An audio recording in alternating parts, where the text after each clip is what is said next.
After facing stiff resistance and failing to take Ukraine's capital, Kyiv, Russian forces have now shifted their focus, attacking several eastern towns over the weekend as Ukrainian officials warn of a possible large-scale attack in that part of the country.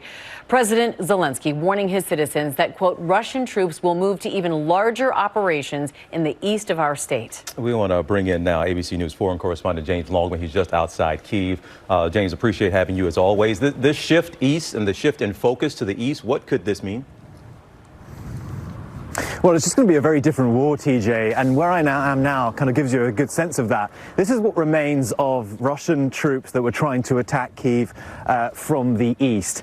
Now you can see this is an armored personnel carrier which has been completely blown out. This another one over there. But what the Ukrainians were able to do was they're able to lie in wait out in this field and ambush the Russians as they approached. Why? Because Russians had to travel that much further to get to Kyiv. What we're going to see in the east is areas which they've already occupied. Russia already occupies large parts of the eastern part of this country, which means they won't have to travel those distances.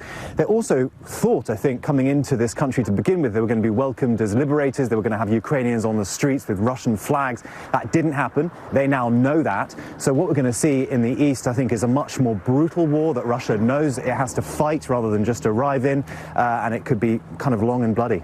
And James, in the headlines today, we know Putin has appointed a new commander to lead up those operations. What does that say about Russia's strategy right now with this new man in the lead? Well, this is a guy who Russia got to kind of save their campaign in Syria. He went in to save the presidency of Bashar al-Assad fighting in the Syrian civil war. And basically what he did was realize that they could just bomb indiscriminately from the air. And that might well be what Russia continues to try to do in the east. You know, what we saw in Syria was just complete indiscriminate bombing of civilian areas. And we saw just before the weekend, this train station in the east of Ukraine, which was hit. It's believed, the Americans believe, that was actually the general already beginning his strategies here. I have to say, though, that it doesn't necessarily mean that Russia is now just going to win. It doesn't mean that he's just suddenly going to turn everything around. They've had big issues with troop morale, with logistics, with communications. Does a man like this, who's cut from the same kind of Cold War cloth as the rest of the Russian leadership, suddenly change all of those things? Not necessarily, but it does mean probably that he's going to be bombarding civilian areas, which is obviously hugely concerning. And you have been in a number of these towns now. You've been reporting there for quite a while for us, James. And you say still, when you see people in these towns, they're certainly afraid, but they almost run up to you and they want to talk and they want to tell their stories to you. Totally, TJ. It's very moving, and I will always remember Mykola, who was a man who we spoke to in Bucha, which very sadly now has become synonymous with the great tragedy of this war, these apparent war crimes that have been committed. He had basically been hiding underground for a month as Russians had occupied his home. He was underground, terrified, alongside his wife, and what he saw is unimaginable. He watched his friends murdered in front of him. He had to dig their graves, and he showed us the areas, the 3 graves that he'd had to dig. I mean, what he's gone through is, I mean, it's just almost incomprehensible. And what's also really upsetting about this is that he's not the only one. Everywhere you go, I went from the yard outside his house, we walked around the corner, there were more graves. Bucha is just one town in this country. There are so many more places like Bucha. What's going to be uncovered here is going to shock the world.